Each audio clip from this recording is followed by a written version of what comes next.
Hello, everybody. Welcome to Narrative Live on a Tuesday evening. It's good to be with you tonight as we begin to look at the next phase in the war for Ukraine. It's going to be an interesting conversation with my two guests tonight, Walter Leck and Michael McKay. How are you, gentlemen? Nice to see you guys. Hello.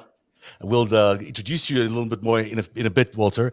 I also should mention that Eric Garland will be with us in the second half of the show as we continue our investigation into the command and control of Donald Trump during January the 6th. Just how in charge was he of everything that happened on the insurrection or in the insurrection? We have brand new details, brand new texts, brand new emails to go through, and we'll go through all of that at around 7:30 Eastern time. But that's coming up a little bit later on. But let's begin with our main story tonight, which is all about the battle for the Donbas, also known in our world as surviving or saving Mariupol, which has now become the scene of quite an intense standoff between Russian forces and what's left of the Mariupol Defense Force, who are now sheltered in the city's main fortress.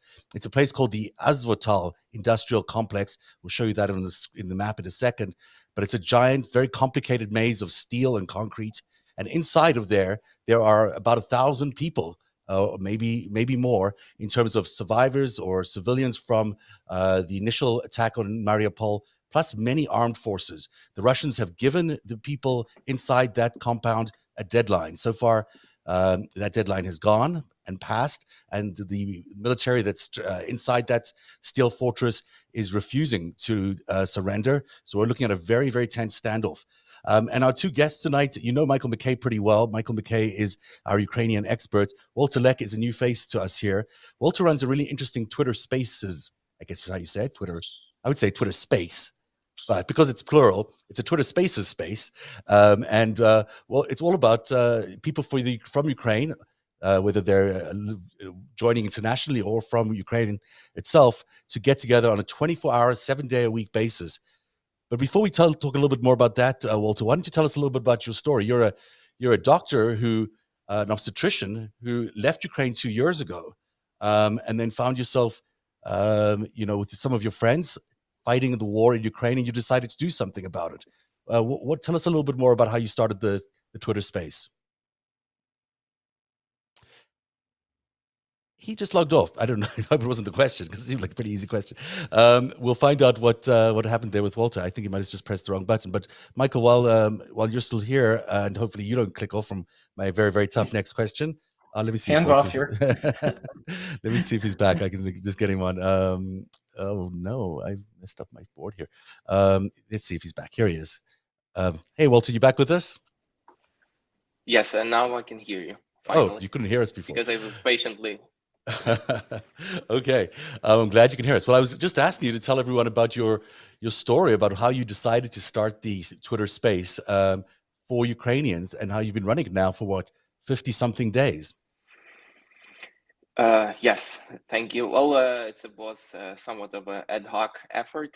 I've been doing these spaces occasionally. It's a new thing on Twitter. But it happened so that I was in a space on the 23rd, and it lasted for a while. And actually, we were witnessing this Russian offensive starting online in the space, essentially just watching the stream from checkpoint in between Russian-occupied Crimea and the rest of Ukraine, and the Russian attack on the border guard. And after that, we just didn't stop. What makes it so streaming. Sorry, yeah, but what makes it so interesting is that you have two of your friends that are actually fighting in the battle over there, who are also, one of them is a doctor, I guess, as well. And tell us a little bit more about them and how it's also a place for you guys to talk to each other about what's going on. Yeah, well, unfortunately, the war touched everyone in Ukraine to a different extent, of course, but some are directly involved, some are just helping military in another way. My good friend from medical school, he is in a field hospital. Actually, he's in the hospital, semi-field hospital nowadays in Bakhmut. He's a field surgeon, a military surgeon.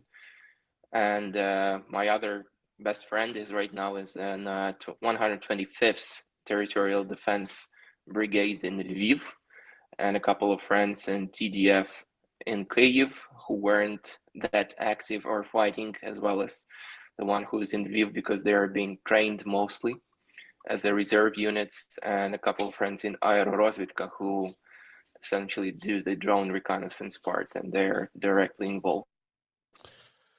Well, that must be very hard knowing that they're, in life-threatening situations on a regular basis, probably, and then also knowing that they're there to defend your country. It's inspiring as we look at all these Ukrainians doing all of this, but it's also just devastating when you think about the toll on what is a normal country just a few weeks ago.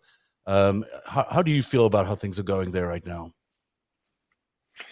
Things are manageable and under control. That's the most important part, because if you recall, all the quote unquote military experts, when we were discussing how long Ukraine will last and how this Russian new offensive will progress, all of them expected Ukraine's military to fold in 72 hours. Specifically, that was regarding Ukraine's anti-air defenses and Ukraine's air force. Well, that did not happen. Both of those are still active, despite the casualties and despite the damage, obviously, that was inflicted upon them. But they're downing Russian jets, and they're shooting down Russian jets. So same goes with all the brigades that Ukraine has and all the newly formed brigades, which are in a large number. And essentially, at this point, Ukraine needs the thing that Ukraine needs is weapons. We have people willing to fight on the ground. They're receiving training, but the weapons, specifically rocket artillery, tube artillery, and other things, anti-air systems, are in dire need. This is something that Ukraine needs, and this is something that Russians have in abundance, unfortunately. Just before we went to air, there was an announcement of an additional $800 million package that will be sent from the United States to Ukraine, in addition to the $800 million announced yesterday. But before we leave that question alone, because I admire every time I talk to someone from Ukraine, the resolve you have, and how strong everyone appears to be, and how militarily focused and almost in a singular voice you're all speaking. But I mean, as a human being, how does it's tough for me to ask this question because, of course, it's devastating. But how do you feel about things? It's not just about the things are stable. It's also a lot of what in that country has changed. Obviously, the country itself has changed dramatically after 2014. We took part in Revolution of Dignity. I took part in that to a certain extent, alongside with a couple of my best friends, and that was the turning point. Essentially, that was the point when Russian grip on Ukraine slipped, and they couldn't wage the hybrid war anymore in a kind of clandestine way. They had to resort to kinetic part of war, and that's when, after Ukraine was weakened, and the executive branch of power of Ukraine was weakened after the Revolution of Dignity, that's when Russia essentially backstabbed Ukraine, occupied Crimea, and started the war in the east of Ukraine, and occupied parts of two Ukrainian regions, Donetsk and Luhansk. So after that, Ukraine was mobilizing itself and changing dramatically. People were motivated, and they remain motivated. They were fighting on Maidan for the change for the better, against the corruption in the government, against authoritarian regime, against the police state. This is what we stood for 3 months on Maidan. And that's what we continue to fight for in one way or another. And obviously our military had to fight for that, and even more than that, against basically Russian aggressors in the east for 8 years. And now we're just in another stage of this war, new Russian offensive, as Michael correctly emphasized. It's just the next stage. Yeah, I'm so glad to hear you say that, Walter, because Zev, I've been saying this several times on this program. The real change in Ukraine happened in 2014 with the Revolution of Dignity and following. And the last 55 days have just made it more apparent to other people. But not recognizing this phenomenal change that happened in the Ukrainian people 8 years ago, this substantial change, is not recognizing it is a mistake that Putin makes when he thinks that he'll be welcomed as a liberator and so on, or that some kind of pro-Russian faction could possibly lead in Ukraine, Medvedchuk or whoever. It's just impossible. But that's because Putin didn't understand that, and also to an extent, the Western experts who thought Ukraine would fall in 72 days also failed to take that into account. They were so focused on the hardware and that aspect and the numbers game that they didn't realize the spiritual divide of an aggressor that was poorly motivated, to say the least, terrible morale, and a defender that had all the motivation in the world. That's a really good point, and you have said it many times, and it's just important to underline that repeatedly. Before we get to the Mariupol situation, which I want to do next, I just want to remind our patrons in particular, but all our viewers, that if you're a patron of the show, you can access me directly and our guests directly and ask them questions directly by going to narrative.org/TV. That's narrative.org/TV. You'll be able to join the conversation and ask our guests any questions or comments that you may have. So please join us at narrative.org/TV. That's for patrons only. Now let's move on to what happened in Mariupol, because there is a devastating situation underway.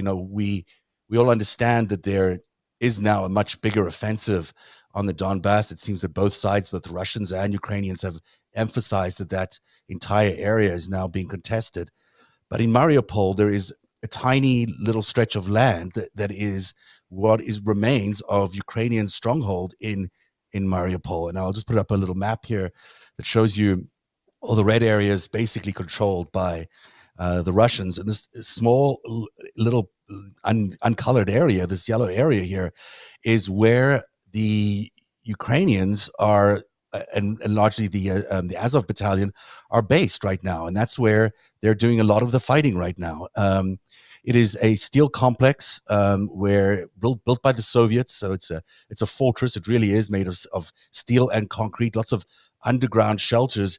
Inside of there are as many as 1,000 people, civilians, seeking shelter from the oncoming forces. But there's also the remainder of the garrison, because the garrison that's been defending Mariupol there. I don't know who wants to go first here. Michael, maybe you can update us first on what do you know about what's going on inside the steel factory over here?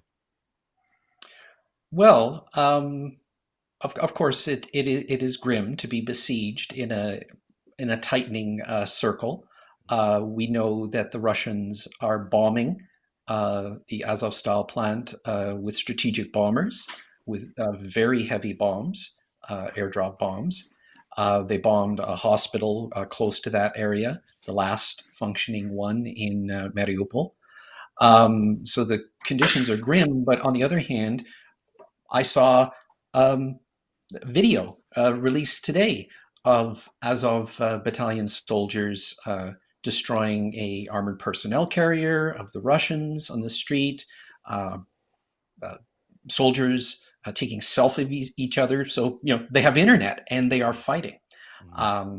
So it is grim, but they've been besieged for almost from the beginning. Well, let's say the second week of the offensive, and it's just astonishing. In recent days, that area to the just to the left of that area, the seacoast was taken by the Russians, and the two gunboats that were that belonged to the Ukrainian Navy were seized.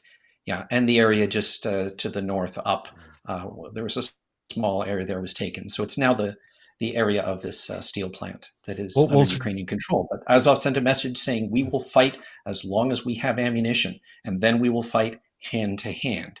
So when you see that, you see why Russians giving ultimatums, this is meaningless. And of course, they're ignored. Absolutely. Walter, this is now the last stand of Mariupol. When it falls, if it falls, it's going to be a significant factor in the war, because it'll mean that many of the soldiers that have been bombarding Mariupol will be able to turn their attentions elsewhere, the Russian soldiers. But it'll also be significant that a major city in Ukraine has fallen, even though it's taken such a long time. What do you know about what's going on at the steel plant, and also your thoughts about what's happening to that city? So the story of Mariupol is quite tragic. First of all, the defenders, they show absolute courage and valiance by protecting the people of Mariupol, the civilians who were hiding in bomb shelters all over the city in the basements. And essentially at this point, they flocked to the Azovstal compound, or essentially Azovstal is the biggest steelworks company and the steelwork industrial complex in Ukraine. It's a huge, massive complex within the city. It's like city within the city.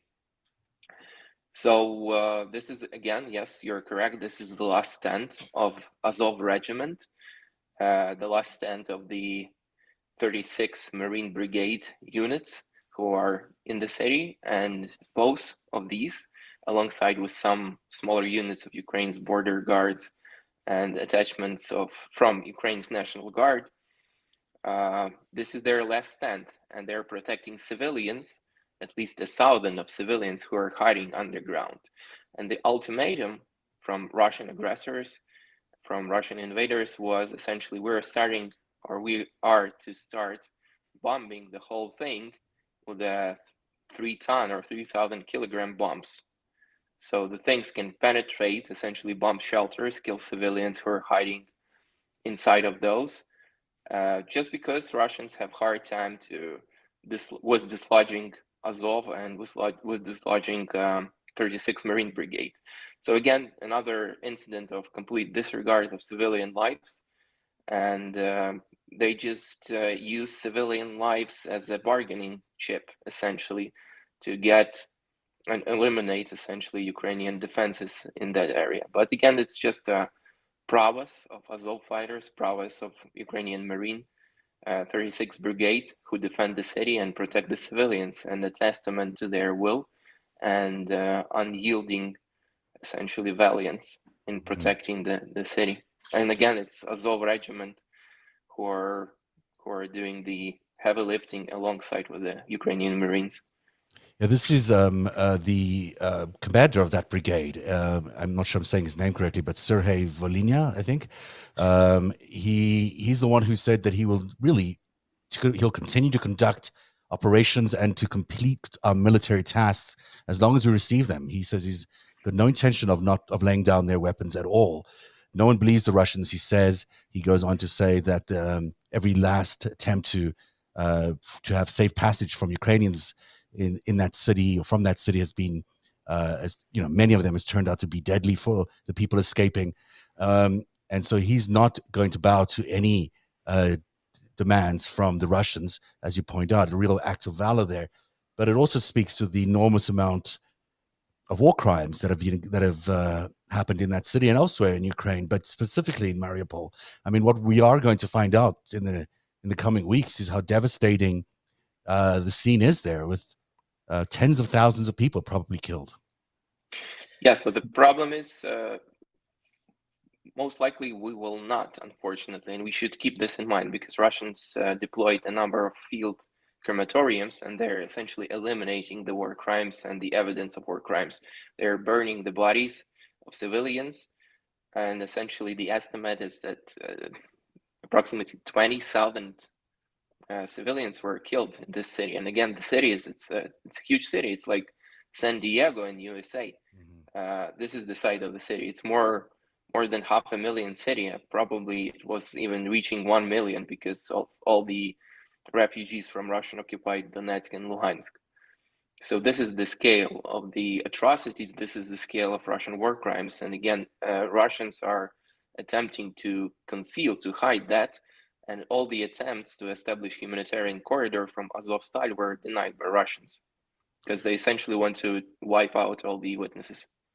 Yeah. Yes, and as well as the mobile crematoria, they are also using these filtration camps to identify and liquidate witnesses. So they are covered up. So the longer that longer we ignore Mariupol, or if it falls, the longer we let the Russians remain in occupation, the more time we will give them to cover up their war crimes.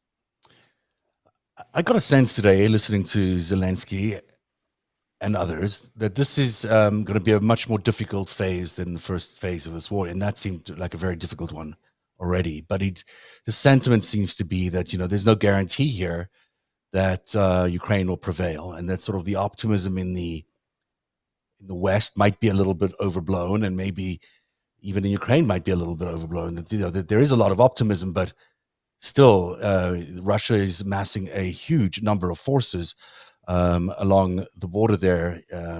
I'll just put up a map to show everyone how many forces. I mean, it's thousands and thousands of troops, and it's going to be a much more pitched battle than the one we have seen up until now. Walter, what's your sense of the mood on the ground? I mean, are people as optimistic as they've been, or do they realize how complicated this next section of the war is going to be? Well, obviously, people are highly motivated, and there is reasonable optimism. And everyone understands that it's not the fight against essentially. At this point, we have to understand that this is the war between two nations, the whole of Ukraine and the whole of Russia. It's not just two armies, and it's a fight to the end. But I fail to see any prospect for Russian army in Ukraine whatsoever. Yes, Ukraine might be losing some territories, unfortunately, at this point again. But essentially, it's all of Ukraine and all of Ukrainians who are willing to essentially thwart the progress of Russian army whenever they can. So it's inconceivable to project, even if that happens, how Russians will be able to hold the territory. Because again, it's all of Ukraine, all the Ukrainians, doesn't matter whether they speak Russian or Ukrainian, whether they are in the east of Ukraine or south of Ukraine. Everyone is willing to fight Russian invaders, and everyone understands the gravity, what happens if they don't. And the gravity of that is that the end result will be similar to what happened in Bucha. So there are already thousands of Buchas all over Ukraine. It's not just single city of Bucha where that atrocities and war crimes happen or happened. It's all over Ukraine whenever Russian boot steps in. It's in the south, it's in the east, it's in the small villages, it's in the smaller towns, it's in the towns like Izum and Volnovakha, which essentially were leveled down and are no more. So this happens where essentially Russian boot steps in, and Ukrainians understand that, and they're willing to fight. That is, it's an image you paint that is quite stirring, but also quite depressing in some ways, because it doesn't seem like the Russians know very much about humanity or humane treatment, and it does seem like they're determined to do anything they can to win, which is, not going to happen, but surely a difficult path ahead. Michael, what's your sense of the prognosis looking forward as we look at this next phase of the battle for Donbas? Well, I think what you were saying about what President Zelensky said, that the next phase will be difficult, but he says in the next breath, but we are certain of our victory. And I agree with what Walter just said. There is no prospect for a Russian victory. And it then becomes a practical question of how efficiently we'll bring about a Ukrainian victory, because this is a titanic war between two countries, not just two armies, as Walter said, and how much war crimes by the Russians we will continue to allow before we bring about that victory. So I think we should listen to what he's saying. Yes, it will be difficult, and that means we need to do the difficult things, and the sooner we do them, the better. Because as you just said, Zev, it is depressing, but I think we have to face it. I saw two things today that really struck me about this enemy that we're facing, the Russians. One was television showing an attack on a Ukrainian village somewhere in the area of Severodonetsk, which is the western part of Luhansk region. And they were bombarding it with these hurricane rocket artillery the village. There were no Ukrainians there. We were just destroying every building there. And I also saw something on social media, a trend in Russia, people wearing T-shirts and clothing that says, "I am not ashamed." That's actually one of the slogans of the Russians, that they're proud of this. And I think a lot of people know that today Putin honored one of the military units that took part in the Bucha genocide Right. with some military honor. That is the essence of the enemy. Exactly. And, he's looking at May 9th, I guess, is some day of a declaration of victory. It doesn't look like he's going to get anywhere near that. No. I do want to... And just one more point to have about why I'm so confident about an eventual Ukrainian victory and why we have to find a way to that. You were talking about Mariupol, and if it falls, it will release Russian troops and will be discouraging to the Ukrainians. I don't quite see it that way. I see Mariupol to an extent the way Ukrainians regard the Battle of Donetsk airport in 2014, 2015. This was also a horrendous siege. Also, the attackers were primarily soldiers from Chechnya in that case, too. This battle lasted a long time. Tiny group of Ukrainian defenders holding out for many, many months until they were ultimately defeated. But they were defeated at a point, as they said, we left the airport because there was no longer an airport to defend. Mm-hmm. And that was true. The Russians could not capture the airport, so they simply destroyed it. And we see that this is horrible because of the civilians that are there. We see this happening at the Azov steel plant as well. But will it release troops? No. Russia has some of its worst troops, the Kadyrovites, in this battle.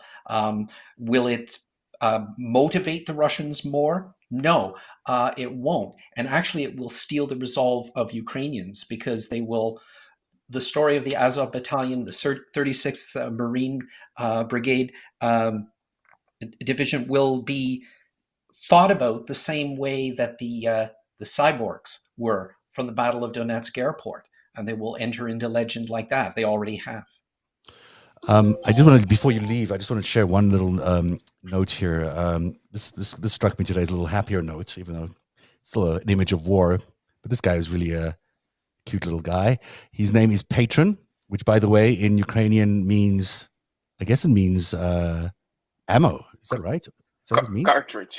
Cartridge. Yeah. He's discovered 150 explosive devices. He's a service dog in service in Chernihiv, and he's done a lot of saving of lives, I guess, this little guy. So a little happier note out of Ukraine tonight as the battle continues for Donetsk and also Donbas, but also of Mariupol. Last thoughts for you, Walter. We'll have you back on the show, and we'll discuss a lot of the other things you're doing. But any last thoughts as we look at this battle tonight? Well, apparently we are just in the opening stages of what's coming. So far, from what I've heard, Russia deployed 76 battalion tactical groups, or are deployed. 76 BTGs are deployed in Ukraine, and there are 11 fresh, newly formed BTGs being deployed towards Izium. So yes, they're heading towards Kamyansk, I reckon, towards Liman and towards Slovyansk, but they're facing stiff Ukrainian resistance. And if Ukrainians essentially withdraw from certain area, that's only to essentially avoid encirclement. So again, we are impressed in the prowess of Ukrainian military. They're defending Ukraine in a modern way of defending, trying to counterattack, to withdraw when necessary, and essentially counterattacking and targeting Russian supply and logistic columns. Something that should be done. Unfortunately, that also implies losing some of the territories, and Russians managed to occupy these territories, and this is where the grim reality kicks in. We have civilians, Ukrainian people, who remained under Russian occupation, and these people they need to be saved. rather sooner than later, because we see what happens to people, to Ukrainians under Russian occupation. Essentially, we're witnessing genocide of Ukrainian people by Russian invaders. And genocide in real time, which is horrific to witness. Sorry, do you want to finish your thought there before? I believe that's something that we are witnessing and will be witnessing. The battle unfolds, and we'll see what happens. So far, Ukrainians prove that they're willing to, and they're capable, what's most important, to defend Ukraine and inflict severe casualties upon Russian military. And again, something that I wanted to mention. In this recent package, 800 million package, there are 18 howitzers provided to Ukraine, right? 155 millimeter howitzers. Just for the general understanding, what are 18 howitzers? Ukraine has 30 brigades. One brigade has artillery like parts of the brigade, which consists of 4 subparts. One subpart essentially is around 20 howitzers. So this is the extent of the 18 howitzers. It's a drop in the bucket. Yeah, sounds like you got to get more in the next week, but I know what you're saying, but there's not enough. All right, thank you very much, Walter Leck. People can find you online. Tell them on your Twitter account. What is it? It's at Walter Leck, like I had it on the screen a second ago, right? First name, last name. Okay. At Walter Leck. I'll make sure I add it to the podcast.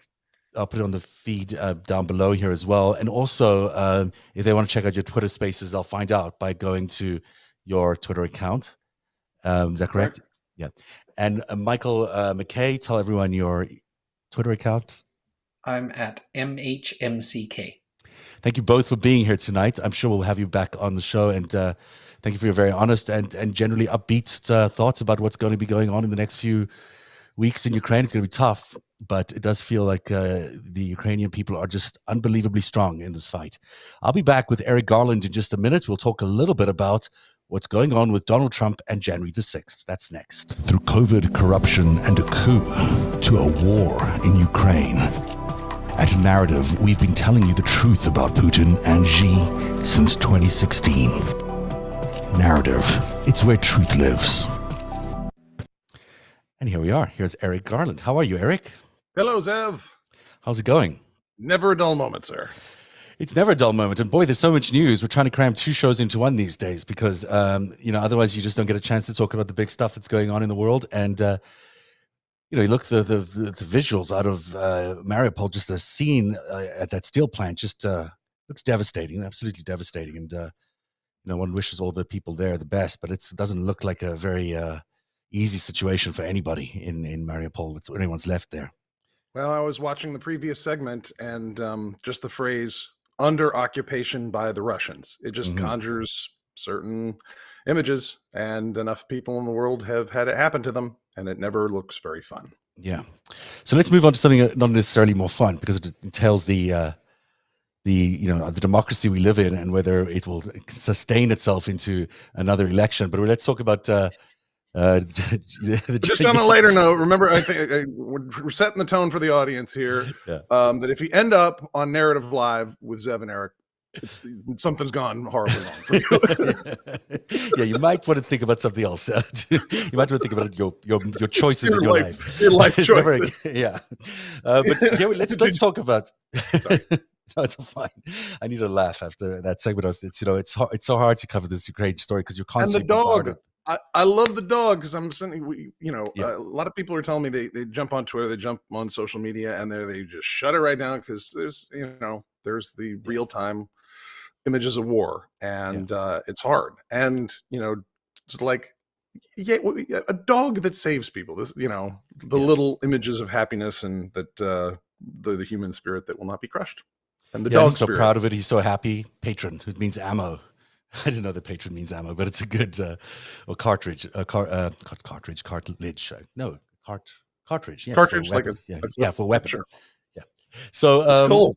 We've been doing on the show for the last few weeks the series called Command and Control. We've been looking at how in charge was Donald Trump really on January the 6th. Like, was he really calling the shots on January the 6th?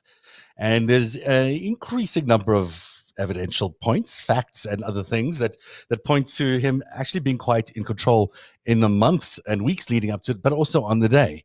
And just some of the things we've discussed in the last few weeks is obviously a lot more than I'm about to show you here. But the key evidence that we showed you last week was around, or 2 weeks ago, was the Ginny Thomas texts, those texts from the wife of Clarence Thomas, which to Mark Meadows, which, seemed to me like though they were, cooperating in a coup attempt to overthrow the government, or at least she was encouraging him to do so. That's what I took away from that particular exchange of text messages. But we also last week spoke about the 7.5 missing hours of logs. These are the call logs that are missing from the presidential call logs. 7.5 hours is a long time. We were suggesting that maybe he was in the White House, but not quite in the Oval Office, maybe in the Operations Center, the Presidential Operations Center, where he could have met with some of the other collaborators in the coup plot who were just across the street at the I was going to get it wrong, the Willard Hotel. So that's the other thing we were talking about last week. Now come along these new batches of texts from Mike Lee, and we're going to discuss some of that today. But there's also these new batches of texts from Stuart Rhodes, the leader of the Oath Keepers. And it does seem to all add up to a pretty convincing story that Donald Trump is made the choices, made every single choice necessary to be the ringleader of an attempt to overthrow the will of the people during an election. And he is the guy who is at the center of all of this. Any thoughts of that? I can jump into the text messages right away, but yeah. I mean, I almost had nothing to add, which is rare, right? Because I'm not, I'm sure there were other people thinking about how do we overthrow this democracy. I'm sure there, and we've read texts from them, and we've heck, the pillow guy, Mike Lindell, there, walked in with. Remember that day he walked into the White House and he had his notes out, not thinking too much that the cameras that the reporters have good resolution. They could see what he's, is written on that thing. And it's like, put Kash Patel over to CIA and, get rid of Bill of Rights and stuff like that. So Trump took lots of different ideas from lots of people, but what makes his role so special on that day, of course, is he was president of the United States of America. Yeah. And him being in that, in the bunker, in the Presidential Emergency Operations Center, he would have been in a place to give orders, or to especially talking to the Department of Defense, to stand down and not do things. So that's a big, remains a big question, but we keep learning more about what his co-conspirators were up to, like, who were in the legislative branch, tied to the judicial branch, in other parts of the executive branch. We're all on a learning curve. We're all learning, people. We're all learning. And there's a lot of information coming out all the time. Just this map, by the way, just so people understand why I'm showing it, that red box is probably where the operations center, which is now, it's not, they've built a second one. You see that pink triangle? That's the new one that they've built. It's actually, it's a whole new facility underneath the Oval Office, designed for these big things. And I'm not even sure that's where it is because it's so secret, but it's somewhere around there. The red box is the old operations center. It's unclear if the new one has even been started to be staffed or what, but it could be that this old operations center wasn't going to be the one used for a big emergency. So maybe it was even easier for the president to access it and to meet whomever across the street who was staying in this blue box, like the Willard, which is the Willard Hotel, which is where Roger Stone, Rudy Giuliani, and others were staying.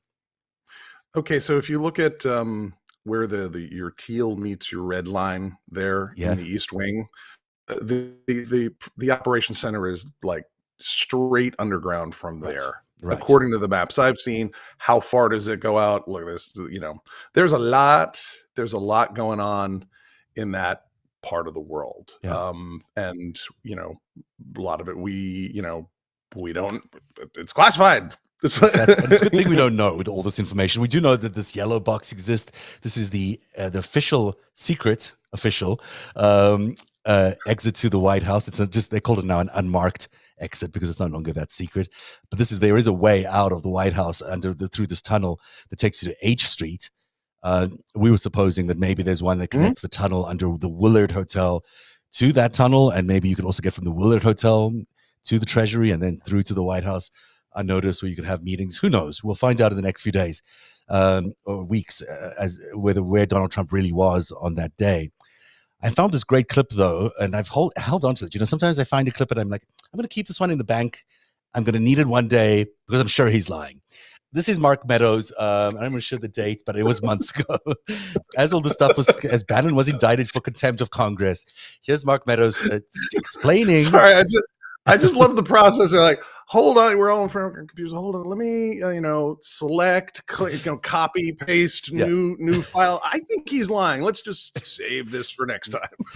And really, it's plain that he is, because here he is saying, well, that obviously that's not the case. In fact, I've told them that, to my knowledge, no one in the West Wing had any advanced knowledge of what was going to happen on January 6th in terms of a breach of security. Additionally, a number of things that took place actually would not go towards supporting that narrative. Well, that ain't true. We know that that's just not true. We know that people in the White House knew exactly what was going on that day and knew well in advance. Go ahead, Eric. Also, we're kind of, and it's great you got the map up, because we're doing some DC geography here or there. Sometimes these guys telling themselves a little bit. I wonder if he was trying to be clever by half. They're like, no one in the West Wing knew what was going on that day because they were on the other side of the. It could be he was trying that. But truthfully, it is Mark Meadows knew exactly what was going on, and these text messages between him and Mike Lee are just like, they're just very revealing. So, in some ways, they tell a good story for Mark Meadows, because it does seem like Mike Lee and Mark Meadows were working on a different path. There were two ways to overthrow an election. I guess they thought there were two ways. There was one way, which was these false slate of electors that could be submitted by the different states. Now, there'd have to normally be really a second slate of electors, not like some imagined second slate, but nevertheless, the GOP and the Senator, Mr. Lee over there, decided that they could get these people, these ordinary people, to decide that the slate of electors that were sent there based on the will of the people were not actually the will of the people, and then we're going to replace them with this new slate of electors. And there is some constitutional ground. It's shaky, but it is constitutional ground where you could question an election based on a second slate of electors are showing up. Now, it's not a common thing. It's obviously never happened in American history, but it is worrying people because it might happen in the future. And this is why there's so much consternation about this attempt by the Republicans to make sure that any election contested in the future, or any election that they don't win in the future, will be contested on a state level, because this is their plan. Their plan is to reject any election they don't win going forward. And that's why this is quite serious. So Mike Lee was the one sort of promoting that theory. There must have been other people in Donald Trump's ear during that period of time suggesting that the vice president also could do that. The vice president also had a role in overturning the elections because he was handling the proceedings of counting the elections. This is also untrue. No one believes that. But somehow Donald Trump learned to believe that. And here's the, there's a lot here, and I'll just quickly run through. Yeah. Go ahead. What was the thing that Trump got wrong? Sorry, that's a long list. Trump got wrong. Yeah, Trump got wrong that he thought that the vice president had some power in this. That he could send Pence in there to overturn the vote because he's the vice president, and because he's running the proceedings, he had some say over the state of the which states' electors were counted and which weren't. Which he does not. I think. Yeah. So, well, there is, I believe, some language, and is it the 12th Amendment? It's in the Constitution somewhere that says, and the vice president, I think this is the language, the vice president shall then, sanctify and put in the votes. And, the legal argument, that doesn't leave any room. And I believe Pat Cipollone and Mike Pence's general counsel and all the other attorneys, not all the other attorneys. I think Eastman was an attorney who was like, no, we could do it this way. And the rest of them are like, are you insane? No one will. No. Yeah. But they're like, well, but what if he did? But what if we tried?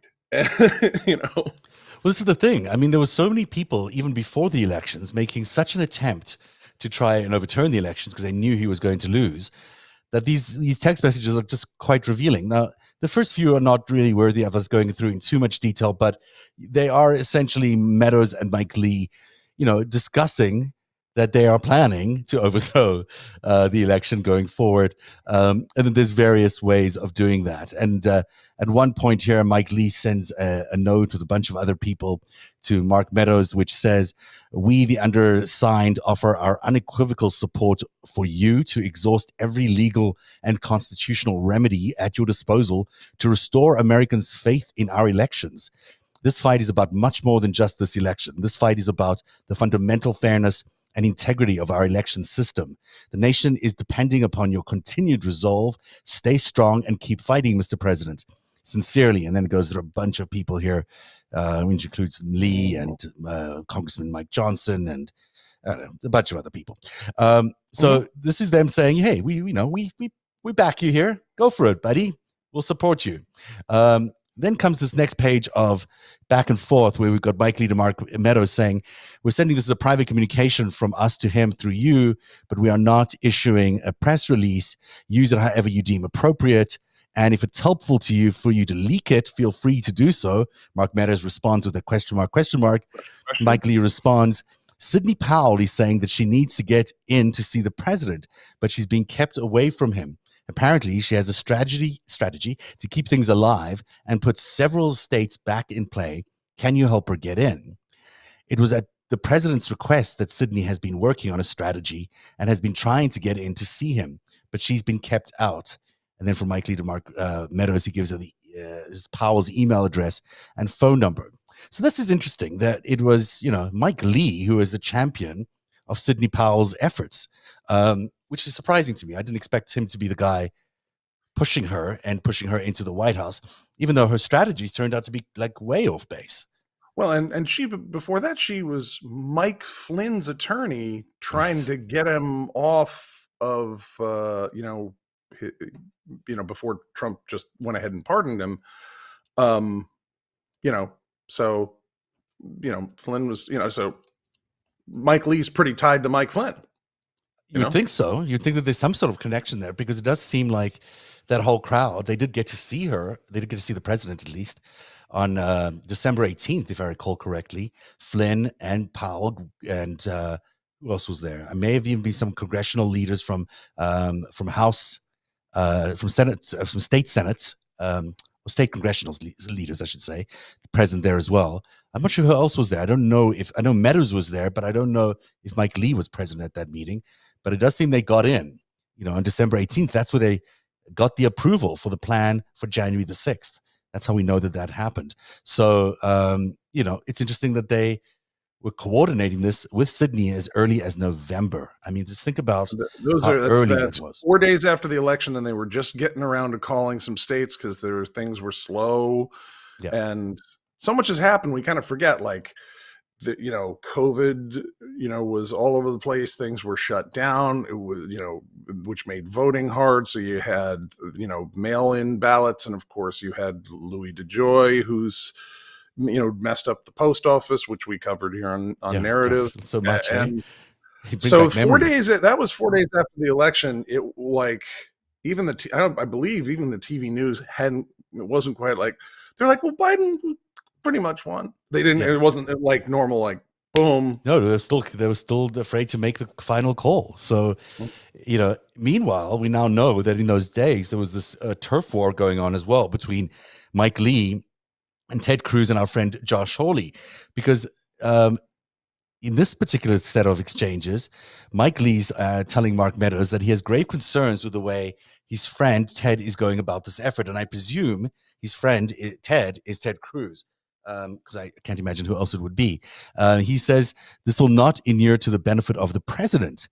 Everything changes, of course, if the swing states submit competing slates of electors pursuant to the state law. But if not, this could help people like Ted and Josh Hawley, we think, to the detriment of DJT. So, in other words, it could have been, he's alleging here that these guys, Ted Cruz and Hawley, his two fellow senators, were doing things that might not be good for the then sitting president, Donald Trump, maybe working against his interests by setting him up to fail on January the 6th. So, well, that's interesting too, because who knew? I bet you that the former president, Donald Trump, would not take kindly to knowing that Josh Hawley and Ted Cruz were stabbing him in the back with their plan, which is what Mike Lee seems to be insinuating here. Yeah, and it's weird because Senator Hawley and Senator Cruz both seemed very, very excited about the whole overthrow the democracy thing on that day. Yeah, so interesting that they may have been pushing an agenda that would have gotten Mr. Trump in trouble. This goes on to say, I don't think the president is grasping the distinction between what we can do and what he would like us to do. Nor do I think he's grasping the distinction between what certain members are saying that sound like they could help him, but would really hurt him. He's got a very real opportunity to win in 2024. That opportunity could be harmed in multiple ways by this effort. From Mike Lee to Mike Meadows, then, again, all of this could change if the states in question certified Trump electors pursuant to the state law. But in the absence of that, this effort is destined not only to fail, but to hurt DJT in the process. That doesn't sound like a very united Republican Party to me. That sounds like a very whatever the term would be, fractured, but a Republican Party. All political regimes and parties are coalitions that have of people of different interests, and you got human beings who have the things that they want over other people, self-interest, I guess. So that's not surprising. What makes this dynamic so interesting is that they all want to overthrow the democracy in their own unique way. So we get to learn about the flora and fauna of each kind of traitor. Yeah. They're able to overthrow the government so they can win is basically what they want for themselves. They'll overthrow democracy if it turns out that they get to win. That's the lesson from these text messages. So it goes on, and this is a striking. Let me go back a page here because I don't want to miss this part where they talk about between you and me, I fear that for some of this could be a feature, not a bug. He's talking about this hurting the president. There are plenty of others perhaps who are advocating the strategy with the best of intentions, but without fully understanding the ramifications. I don't purport to know who fits into which category. I know only that this will end badly for the president unless we have the Constitution on our side and unless these states submit new states of Trump electors pursuant to the state law. We do not. And then we should chat then. I'd love to be proven wrong about my concerns, but I really think this could be all backfire badly unless we have legislature's permission submitting Trump slates, these alternative slates. Even setting aside constitutional concerns, this will be harmful for the president. If we don't channel this effort properly, we simply have no authority to reject a state-certified electoral vote in the absence of a dueling slate, with the Trump slate coming from a state legislative determination. Can we hang on that little paragraph, which I've read before, and I've gone to check out Mike Lee's biography, make sure I got everything correct. He is a serious attorney, and I believe he clerked for the Supreme Court. He's a guy who knows his stuff when it comes to law. There are plenty of people in the Trump administration who were chuckleheads, and you learn to discount their opinions or their expertise and go, these guys are just banging around, they don't know what they're doing. Mike Lee's not one of them. No. He's a senator, and he's got a lot of experience in the law and constitutional law as well. I think he's basically saying that the only way we could get this maybe through the Constitution is with this. If there's a dueling slate of electors, there's some. So he's like hanging this on a tiny bit of language in some statute or constitutional provision. My question is, did anybody run this by like people actually sitting on the Supreme Court, like Clarence Thomas? Or anyone they might have like that. He would have, he would have endorsed it, right? I mean, he would have thought any of these plans would have worked for Clarence Thomas, no doubt. But they have a team of lawyers there for the president. They could have just asked them, whether they thought this was legal. Well, they had several people like Barr and Rosen and Cipollone and others who were like, no, none of this. Can't. I'm leaving. Goodbye. I don't want anything to do with this. It's totally illegal. I'm out of here. You guys are stupid for doing it. They had attorneys around who were like, no. Yeah. No. I'll risk my pension or whatever it is they get by just storming out of here right now because this is such a bad idea. But you guys go ahead. Knock your socks off. Then Meadows sends Trump an article from Breitbart, which says, President Trump was talking to state legislators about reviewing the evidence and decertifying unlawful election results. So Mike Lee's emboldened by this. He says to Mark Meadows, should I take this as a sign that he gets it? Mark Meadows says, well, not as good as it appears. How so, says Mike Lee. Well, he thinks the legislatures have the power, but that the VP has power too. Mike Lee says, VP, but not the House and the Senate? Mark Meadows to Mike Lee, I'm not sure. So, well, that's just where you get to see that the president was making a call. He had a choice between, am I going to leave it to the states and the House and whatever they want to do, or do I leave it to the vice president who he thinks, someone told him, I guess, had some power in doing this, which we now know didn't really matter because Pence was not going to do it anyhow. But also Pence doesn't have the power, and the vice president doesn't really have that power. So you can almost see that they've come up with the shittiest plan on the tiniest speck of language in some document that's legal. Sorry to put that any better, but it's not like their plan's any better. So they're like, no. We get the alternate electors. Okay, so we'll call everybody in Arizona, Michigan, Wisconsin, Pennsylvania, and Georgia, and they'll form another group, a bunch of boy bands that are pro-Trump in nature, and see, because that would fit the definition of this in under this statute, and then they'll come and do it. And somebody told Trump or Mike Pence could just tell him, go screw. No, these aren't the electors, and so because it was a bad election. Fake election, no. And then Trump could tweet that, and Mike will do it. And they're like, that's I'm going to force Mike to do it. Mike's such a you can see how that ceremonial role. No, we have to do the boy band idea. It's because the ceremonial role. These are all terrible ideas. These are all bad ideas, and they were correct. This is going to add badly for the president. Correct. And since Pence was not such a pushover, I mean, they thought they were just going to bully him into doing this. I'm not going to be your friend, Mike, whatever he is, he said to him at those hours before. Like, that's a real threat. And Mike Pence was not that big a pushover. And of course, the threat to his life, didn't help very much. But, what happened to the idea of just governing and winning an election based on the fact that you actually have good policies and that people actually like you and support you and might reelect you that way? What happened to that old way of winning elections? You and I you and I are copacetic on this. We're both, we like representative democracy, the Renaissance, the Enlightenment, democracy, all that stuff. Yeah. And then so there's some people who all have an alternate. Yeah, but what if we didn't? What if we always won and then we shoot you if you think otherwise? It seems like it's a toss-up between these two systems. I'm stuck with my team jersey.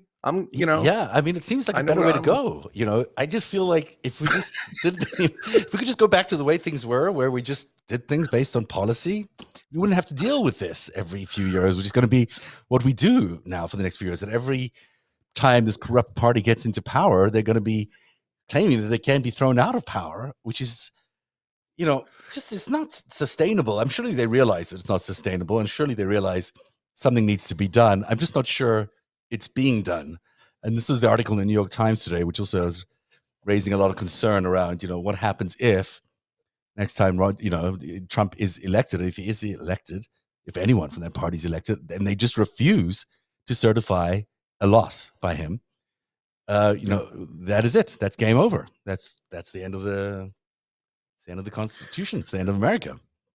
I kind of feel like, that they did so much, social media, profiling and kind of psyops to, to push authoritarianism as this good option, and it's like they got they really pressed on people's daddy issues and make people afraid, and then but then you're going to have this like father figure of the country who's going to take over, right? And no, and that was very specifically done. And I feel like maybe we should do like a narrative, like 2-hour special on like, okay, what is it actually like in countries that have authoritarian dictatorships? Like, what's it like? Like, welcome to sunny North Korea. And here's what people's vacations are like. Here's what people's jobs are like. Take a look at Cuba. Those countries that not fun places to be. The ones with the liberal democracies we learned in the 20th century. They're the ones with the democracies. Better jobs, better food. Go on nicer vacations, and like the autocracies, you end up dying in a coal mine. And no one will ever tell that story to the world. You'll just disappear because they have no freedom of the press and they don't like to discuss those things. I mean, it is kind of it is the war that they're fighting in Ukraine. It is the war that we're fighting around the world. There's just, any way you look at the world right now, this is the battle that's going on. It's a battle between democracy and autocracy. And, I keep hearing both Zelensky and Biden using this is light versus darkness. It really is. It is, as you describe those places, in dictatorships, people live in darkness, both in information darkness, but also in just a life of darkness. There's just no hope for people in dictatorships unless you're somehow landed up in the right place at the right time where the dictator gives you something. Everybody else suffers. There's no upward mobility. There's no meritocracy. There's nothing. And there's these ridiculous wars where your people are treated like cannon fodder, like as we're seeing is going on right now in Russia and Ukraine. So there's no positive sides to being in a dictatorship, but clearly that's a war we're fighting right now, and it's one that China and Russia seem to be quite keen to have. Yeah, and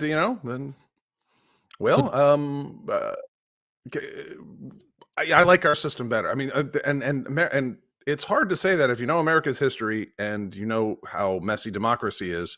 It's hard to say anything, truly good or enthusiastic. A lot of it sucks, but not compared to these alternatives. You're right, and it does suck. But on the other hand, who defeated COVID? The United States defeated COVID. Who defeated, the fact that we're having this little skirmish today, that some judge in California was able to get the GOP to walk away with this win over this silly mask mandate on airplanes. The fact that we can even have a conversation about no mask mandates on airplanes is because Joe Biden is such an incredible president that he was able to defeat COVID. I mean, that's why we're able to actually have a conversation like that now. Otherwise, there'll be millions more people dead if we were under the previous administration, and God knows what else this country would look like. It's I don't like to ever criticize this administration because I think they're doing such a good job. But on communication today, I was like, why is the GOP getting this over you guys? It's clear that this is your victory. The end of COVID is a victory for the Biden administration, full stop. And the end of mask mandates is just a side effect of that. And, screw this judge anyhow. What does she know? She's only 30-something years old. But, it's me just spouting off because I had to say that. Democracy can be messy, show, man. Eric. The democracy can be messy, but it can also achieve incredible things. And I think it does time and time again. So. And here's what I would want to sell to the people who might be in favor of Trump, in favor of that judge. Here's the thing. You really don't like what that judge did. There's things that I, don't like about some of this. I don't want her to be shot to death for doing something I didn't like or believing something that I didn't believe. I want to go to the ballot box and go, gosh darn it, or I'm going to run for something, or I'm going to write an article. You can on our team, we can disagree with you, and we're not going to have you shot because we impose a curfew after dark because we don't like how the election came out. And these other guys, they're going to have a shot. Yeah. So I think that's what it comes down to. I think you're 100% right. You know what? We're just getting started on our command and control series because there is so much more in this investigation that each little piece of evidence just says, well, it looks like Trump was involved in this piece of the decision-making process and in that piece of the decision-making process.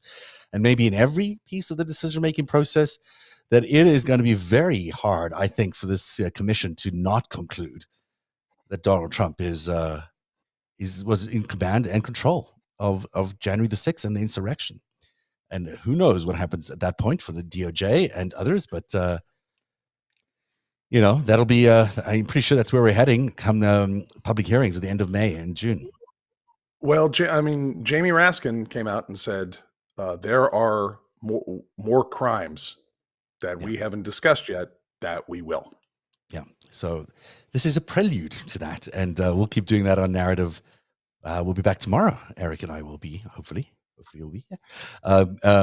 Because we could have an interesting interview tomorrow, but we'll talk about that if it happens when it happens tomorrow on Narrative. But otherwise, that's the show for tonight. Been a busy one. And thank you, Eric, for jumping in the second half here and helping us talk about the Mike Lee text messages, which will add to our list of things that implicate Donald Trump for January the 6th. Thank you for watching, everyone at home. Don't forget you can support Narrative at patreon.com/narrative. And we shall see you here tomorrow night. Good night, Eric. Good night. Narrative is made possible by viewers like you. Join today and support truly independent journalism at patreon.com/narrative. That's patreon.com/narrative.